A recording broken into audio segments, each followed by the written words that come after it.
Hello, everyone. I'm excited to be here with you for today's session. My name is Louise Ryan, and I manage the US sales and international businesses for Amazon Multi-Channel Fulfillment, also known as MCF. At Amazon, we are focused on developing solutions to help e-commerce businesses like yours grow, no matter what channels you sell on. One of these solutions is MCF. MCF is a third-party logistics or 3PL solution that enables businesses to leverage the Amazon fulfillment network and our expertise to deliver their off-Amazon customer orders. We've lined up a great panel of industry experts for you today to share their insights and experiences on how automating fast delivery can help accelerate e-commerce growth. But before diving into the panel discussion, I wanted to take a few minutes to tell you a little bit more about MCF. Today, a growing number of e-commerce businesses are discovering that selling across multiple online channels, such as e-commerce stores, brand websites, and social media stores, can accelerate growth. Consumer behavior is the primary force that's driving this shift towards multi-channel commerce. Recently, Amazon commissioned Forrester to talk to 300 e-commerce leaders who referenced the fact that consumers today are using multiple channels over the course of their shopping journey. Indeed, multi-channel e-commerce has really taken hold. 5 years ago, online retailers sold through 4.3 channels on average, and this number has shot up to 5.4 channels today, and is expected to reach 6.5 channels within the next 5 years. And so, retailers today must be able to satisfy demand across multiple channels. Selling across multiple channels can create opportunities for businesses like yours to drive revenue growth, but it can also create challenges and lead to increased complexity and costs across your logistics operations. Indeed, managing a multi-channel e-commerce business, particularly when it comes to handling logistics operations like inventory management and order fulfillment, is not an easy task. Many e-commerce businesses engage 3PL providers to help them streamline their multi-channel fulfillment operations, reduce operational costs, and ensure a consistent first-class customer experience across all the channels they sell through. Amazon Multi-Channel Fulfillment is a 3PL that can help you do precisely that. MCF provides fast, reliable fulfillment across all of your off-Amazon sales channels. Whenever an order is placed on one of your off-Amazon sales channels, Amazon picks, packs, and ships the order to your customer doorsteps with industry-leading fulfillment speed and reliability.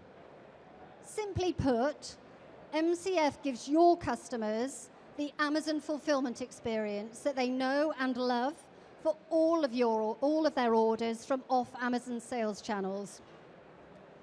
Here's how it works.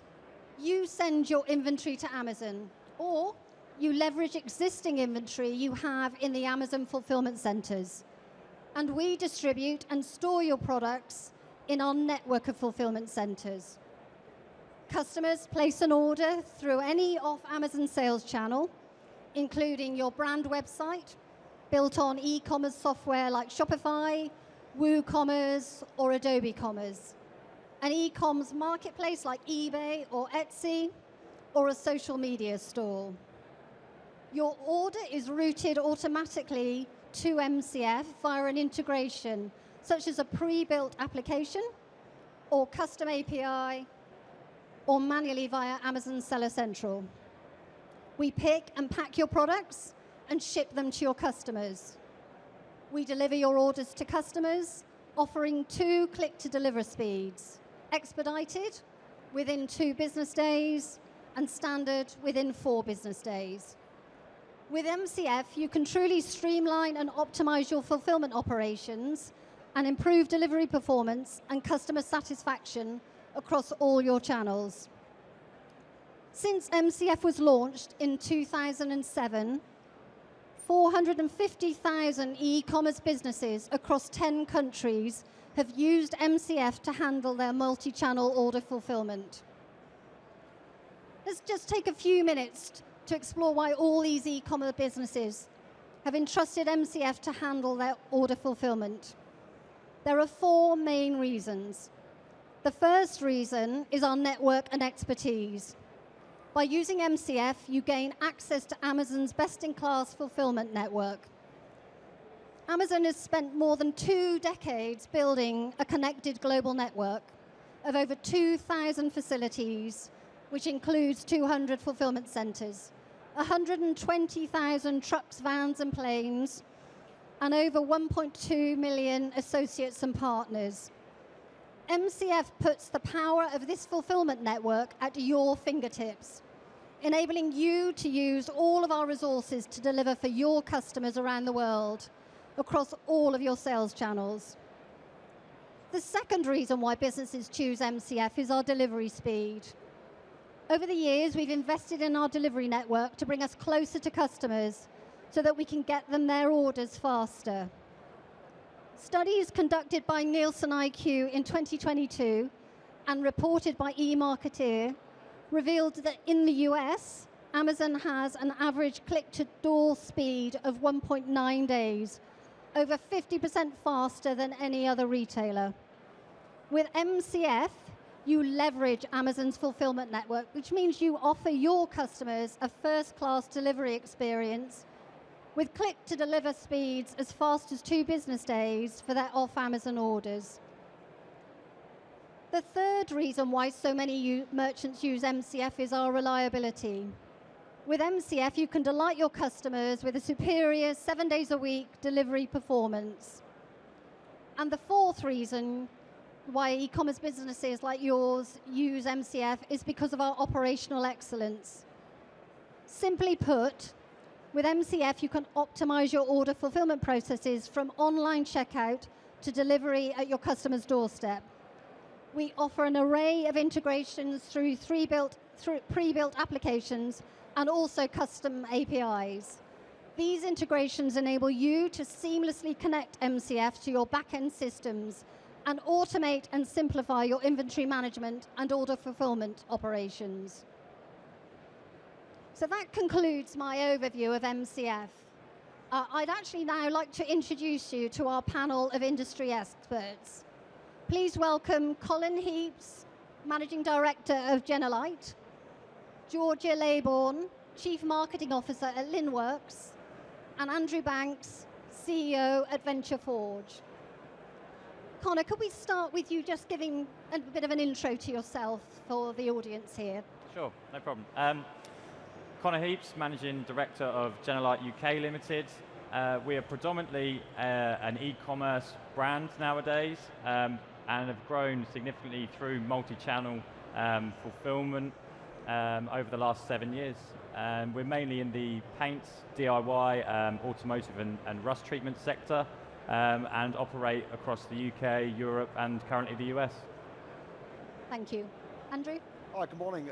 I'm Andrew Banks. I'm CEO of an agency called Venture Forge, and we help brands make more of a success of selling on Amazon, typically working with businesses that are turning over £2 to £10 million, whether they're a seller or a vendor. Our job is to help them make more of a success of Amazon and generate more profit. Georgia. And my name is Georgia Laybourne. I'm the Chief Marketing Officer of Linworks. We are a connected commerce ops platform, enabling sellers and retailers to connect to the Amazons of the world in amongst those 5.4 other channels that they're selling on, and also connecting to the fulfillment side with all of our shipping integrations. We also have a vast ecosystem that we work within, Venture Forge being one of the agencies that we work closely with, Amazon MCF being one of the shipping partners that we work with, or one of the fulfillment partners we work with.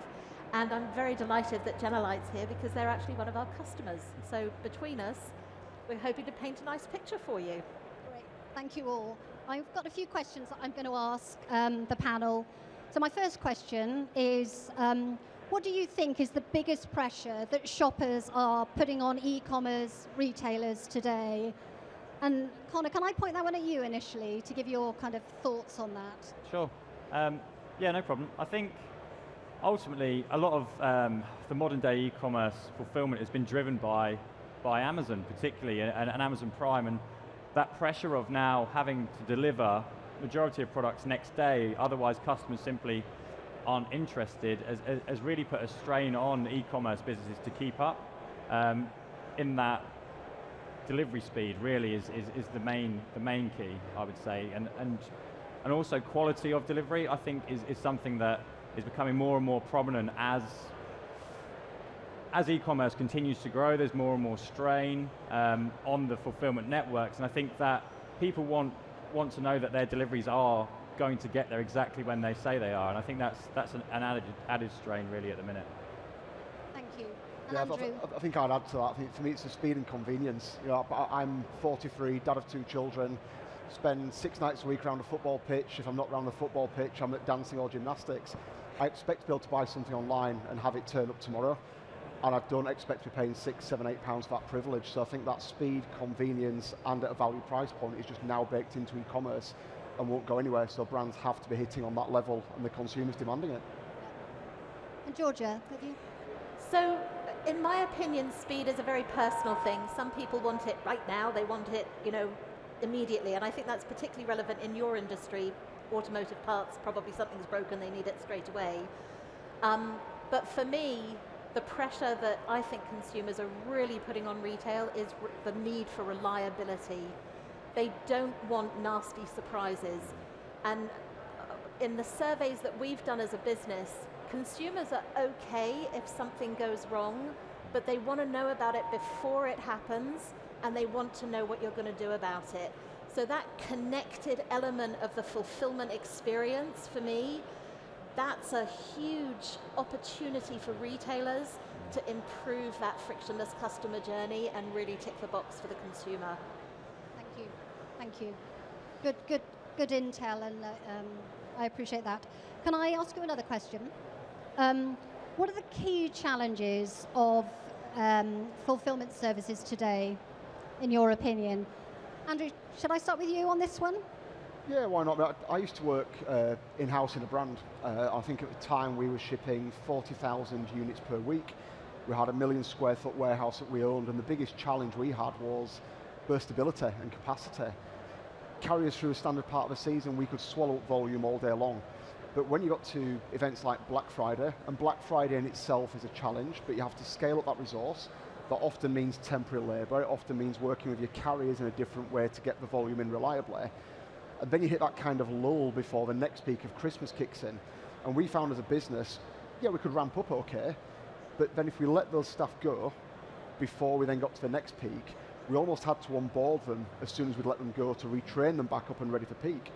So we actually found as a business the difficulty of managing those peaks and troughs meant we actually had to wind back our Black Friday volume. We had to under-deliver on Black Friday, because if we did hit the numbers that we could hit, the burstability wasn't there, therefore the profitability wasn't there.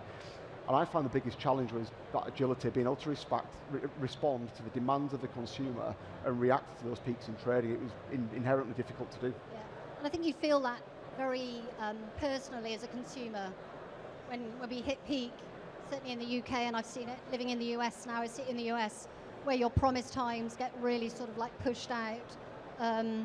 So yeah, I kind of, as a consumer, I feel that very much. Georgia, have you got anything to add there? I do. So I think the world of e-commerce has become an open playing field, which means that there are hundreds of thousands of sellers out there, from small, medium and large. Now the smaller you are, with all due respect, the less logistics expertise you're going to have. Not many retailers woke up in the morning and said, oh, I'm going to become an expert in logistics and figure out all of the puts and takes of fulfillment services. And I think quite often retail bite off more than they can chew as they grow through the business. And I know Genelite, as an example, is growing very, very quickly. And as you grow and you've got more orders going through your business, it becomes more and more complex, especially as the number of channels grows.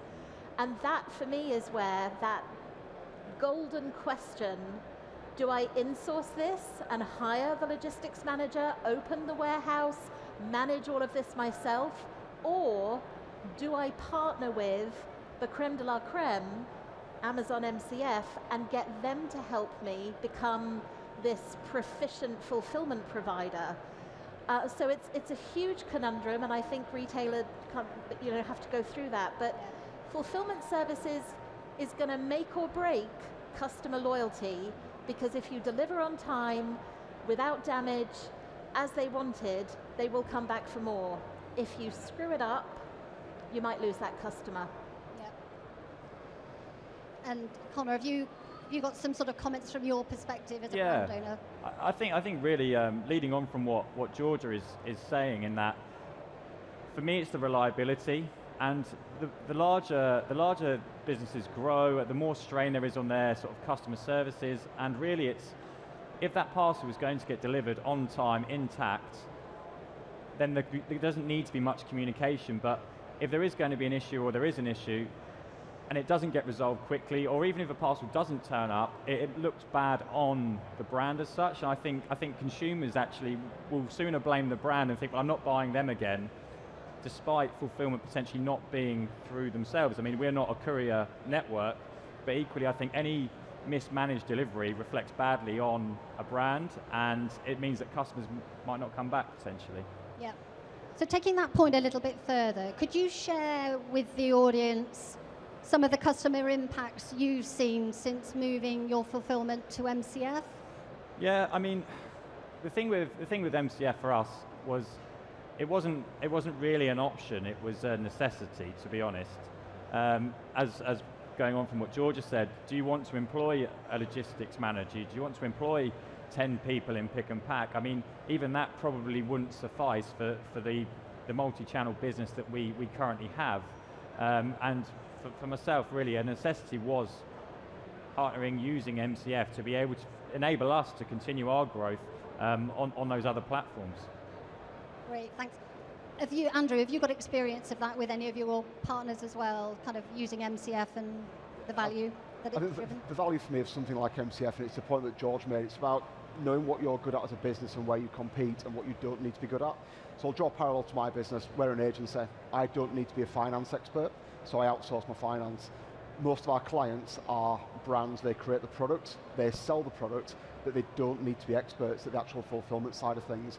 When they start to enter into multiple channels and come into challenges of how do I get my stock into that channel, how do I get my stock from that channel to the consumer, we find that when they use something like MCF, the enablement of that channel, the operational considerations of getting into that channel, whether it is Amazon, whether it is eBay, whether it is D2C or TikTok, they just disappear. And having an integrator in place that can make that connection happen and allow that data to flow from channel to warehouse or 3PL to consumer, it speeds up that process and it immediately removes that barrier and ability for a brand to grow into multiple channels. Great, thank you. And Georgia, from your perspective? Yeah, I mean, we've got a number of customers who had been using Linworks for quite some time, and that had helped them to grow their business quite substantially. And then they started to struggle. They started to realize the onus of responsibility on fulfillment, and they have embraced the Amazon MCF offer, and they come away almost like with this huge sigh of relief. Okay, they're going to worry about that now. You know, I don't have to anymore. And then they can refocus on other strategic elements in their business to continue to grow and thrive. And interestingly, this is the moment at which they quite often come and talk to you, Andrew, isn't it? Because they want to get even more sales from their channels and get even better and make those connections work even harder. So it's a blessing, really, when they embrace that opportunity with MCF. It just means they can focus on other things that will make a difference to their business. Thank you, thank you. And I guess to give a bit of context around Genelite, so the MCF average click to deliver is 2.4 days, and we're 99.4% compliant to our SLA commitments there. So just maybe kind of like add a little bit of perspective at your end. Georgia, question for you. Why is it important to have a robust omni-channel fulfillment integration? This is my favorite question, Louise, I have to tell you. I talk to a lot of retailers, a lot of sellers, and you are rightly focused on how do you drive more business, how do you drive more customers to your products online. So you're very focused on the sales and marketing aspects, and that's crucial. You've got to get the customer in the first place. But too often, we forget about what happens when the buy button is clicked. And this is where that omni-channel fulfillment strategy comes into play. When your customer clicks the buy button, they want one thing and one thing only. They want to get their hands on the goods. And if your fulfillment strategy has not been arranged to facilitate a good, reliable, quality service, then that customer is at risk. So for me, it's about satisfying the customer and making that experience sublime. Thank you. And Connor, could you give a bit of context to how, as a user of integration software, that's driven value for your business? Yeah, sure. I think ultimately, again, it's a necessity, and Georgia probably, what she won't mind me saying, but she'll also not like me saying, is that we have looked at various pieces of software throughout our journey. We actually started with Limworks at the very start, but have since looked at various pieces of software, especially we have a couple of other businesses who are a lot lesser in size, should I say. But really, if you don't have that omni-channel piece of software, you can't expand into these markets. And if they don't support that market as such, the amount of manual work involved in processing orders and utilizing that platform, it's just not possible, to be honest. Yeah, thank you for that. A slightly different question, maybe Andrew, aimed at you initially. What are your predictions for AI? What will be its biggest impact on our retail industry? I think the first prediction will be that every time you come to this conference for the next 5 years, the word AI will be written on pretty much every stand. But I think from a, what does AI mean and where do I see it in the future? I actually think AI will disappear and dissipate into everything around you. So I don't literally mean it will disappear and not be a thing, but AI will stop being this big buzzword and will start to sit from a consumer's perspective in lots of little touch points where you don't even realize it's happening. From a consumer's perspective, probably the best example of that today is on Amazon.co.uk. When you go to buy something, and if I'm looking at one of Connor's products with 4,500 reviews, forget the fact I'm an Amazon agency and I know Connor's products, I'm not going to read 4,500 reviews. But what Amazon is now doing is creating a very, very simple 3 to 4 line summary using AI technology to say, this is what the customer thinks of this product. Here's the good, here's the bad. So as a consumer, I can spend 10 seconds deciding whether Connor's product is the right solution for my needs. That's not a negative, because if it's not the right product, I'll find the one in his range that is the right product much quicker and much easier. I think from a business perspective, it will be used to remove friction and speed up process. I think the best example of that I can give is in our organisation, we're now working with Wilko, who are now kind of coming back to high street, and we're helping them get back onto Amazon. Historically, if we were to create a listing on Amazon for Wilko, you'd be investing a week into creating a handful of highly crafted, high quality listings. Our strategy with them is one of pace and one of acceleration. With AI technology in the middle of our business processes, we can be getting through 40 listings a week, and that's not just writing content, that's imagery, titles, bullet points, description, all the research, all the data behind that. We can now do that at pace. So I think for consumers, it will become almost invisible, but it will enable things a lot quicker. For businesses, very much the same. It will become an enabler. Yeah, it's fascinating what it can actually achieve. Yeah. Georgia, any comments on that? Yes, I can absolutely comment on that. I think we need to stop being frightened of AI. It's not going to take over the world. Humans are still needed. Humans are an incredibly important part of doing business, but AI can make us faster. They can make us more clever, more astute. I think it's going to become inherent in our word, is the word I was looking for when you were talking. But for me, AI aids decision making, and it aids doing business better and faster.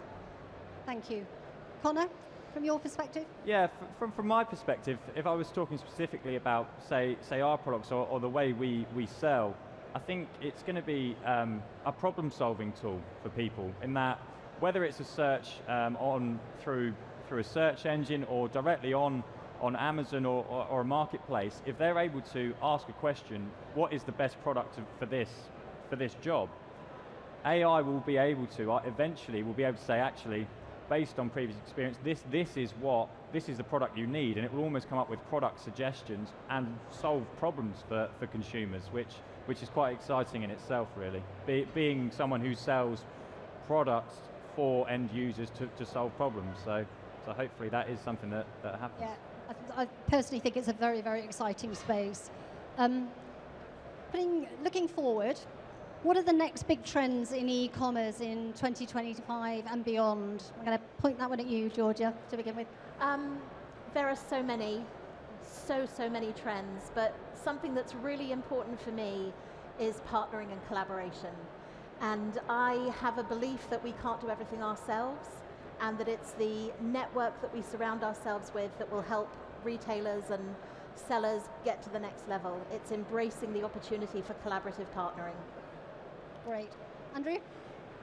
I'd be foolish not to echo that 100%, given kind of what we're all doing and why we're all here and working together. But I think for now, I'm going to narrow that down to marketplaces just a little bit, given that's where I spend most of my time.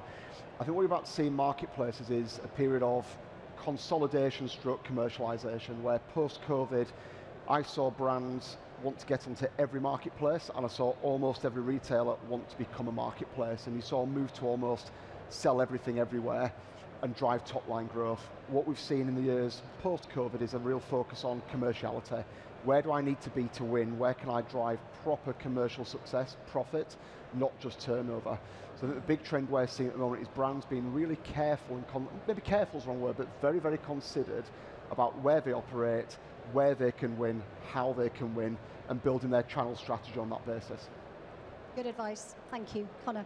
Yeah, I think for myself, marketplaces, we've already seen numerous marketplaces. If you read the news, you'll see marketplaces popping up here, there, and everywhere. And it's an obvious option for retailers to go down to enable brands like myself to be able to list on it and sell products to their end consumers effectively. So I think inevitably you're going to see every retailer with a marketplace within the next 2 to 3 years. Great, thank you. So, sort of closing comments. I'm conscious we're kind of just about at time. So, closing comments. Connor, anything from you? Really, for me, I just think from a service point of view, it's that quality as well as quantity. A bit like Georgia said, with the communication with people, that's still a key part to business, and will continue to be so, I think. Thank you. Andrew? Yeah, I think from my point of view, I'm a huge believer in using the right horse for the right course. And when we build our business or our clients' businesses, we're always looking for the best-in-class solution for any particular point. And for us, for a 3PL, that's Amazon MCF. Yeah. Great. And Georgia? Walk before you run. Don't try and bite off 5.4 channels simultaneously. Grow them one at a time. And consider people, process, and technology to wrap around your business and make sure you're doing everything as efficiently as possible. So that wraps up our session today. I'd like to thank the panel of experts for joining us and for their sage advice. Please drop by booth M30 to discuss how MCF can benefit your business. Thank you for your time.